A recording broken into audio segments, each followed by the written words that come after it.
ഓരോ പർച്ചേസിനൊപ്പം ലഭിക്കുന്ന സമ്മാന കൂപ്പൺ നറുക്കെടുപ്പിലൂടെ ദിവസേന നേടാം TV, fridge, washing machine, oven, gold coins, mobile phone, gift വൗച്ചറുകൾ തുടങ്ങി നിരവധി സമ്മാനങ്ങൾ. Emmanuel Silks, M space shopping centre, മേലെ പട്ടാമ്പി.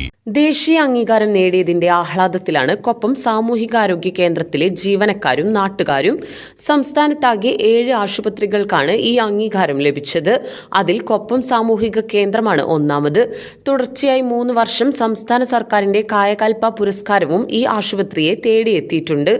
ഗ്രാമീണ മേഖലയിലെ ജനങ്ങൾക്ക് മികച്ച രീതിയിൽ ചികിത്സ ലഭ്യമാക്കുന്ന ഒരു മാതൃകാ ആശുപത്രിയാണ് കൊപ്പം സാമൂഹികാരോഗ്യ കേന്ദ്രം. ഈ നേട്ടത്തിന് പിന്നിൽ പ്രവർത്തിച്ച കൊപ്പം സാമൂഹികാരോഗ്യ കേന്ദ്രത്തിലെ മുഴുവൻ ജീവനക്കാരെയും ചർക്കയുടെ നേതൃത്വത്തിൽ ആദരിച്ചു. ആശുപത്രി അങ്കണത്തിൽ നടന്ന ചടങ്ങ് കമ്മുക്കുട്ടി എടത്തോൾ ഉദ്ഘാടനം ചെയ്തു.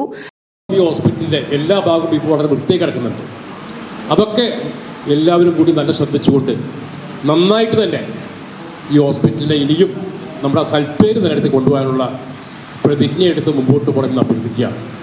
നേരത്തെ ചർച്ചയെക്കുറിച്ചും അതോടൊപ്പം ഗ്യാസ് ബുക്കുകളെക്കുറിച്ചും കൂടെ പറയണ്ടായി. ചർക്കയുടെ ജീവകാരുണ്യ പ്രവർത്തനം ചെയ്യുന്നുണ്ട്, കുറേ സാമ്പത്തിക പിന്നോക്കം നിങ്ങൾക്ക് സഹായിക്കുന്നുണ്ട്. ഇപ്പോൾ നമ്മുടെ HMC ഓപ്പറേറ്റർ ഹരിദാസൻ ഇതിൻ്റെ കാര്യം നഷ്ടപ്പെട്ട് അദ്ദേഹം ഇങ്ങനെ നീക്കിയിരിക്കുകയായിരുന്നു. ഇപ്പോൾ ദിവസവും രാവിലെ അദ്ദേഹം കൊപ്പത്തേക്ക് ചർക്കയുടെ വണ്ടിയിൽ പോകും. ഞാൻ ദിവസം കാണാറുണ്ട്.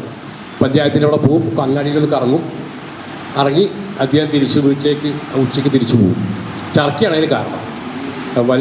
അങ്ങനെ കുറേ പേരെ തീരെ കടന്നവരെ പോലും ഇപ്പോൾ ചർക്ക ഒരു വണ്ടി കൊടുത്ത് അവരൊക്കെ എഴുന്നേറ്റ് നടക്കാനുള്ള അവർക്കൊക്കെ പുറംലോകം കാണാനുള്ള അവസരം ഉണ്ടാക്കി കൊടുത്തു. ചർക്ക ചെയർമാൻ റിയാസ് മുക്കോളി അധ്യക്ഷത വഹിച്ചു.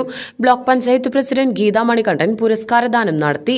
Mustafa master, doctor Moideen, doctor Geetha, doctor Leenakumari, doctor Asha Jalal, AP Ramdas, Rasheed Kaippuram, M Radhakrishnan, TK Shukkur, T Riyasuddin, AK Musthafa, Ravi Sarovaram, Sayed Kodanad, A Sajeev Kumar, Hameed Parakkal, Shefeena Shukkur, Ismail Vilayur, VM Musthafa, Sairoof KT, CP Musthafa, Haridas Koppam തുടങ്ങിയവർ പങ്കെടുത്ത് സംസാരിച്ചു.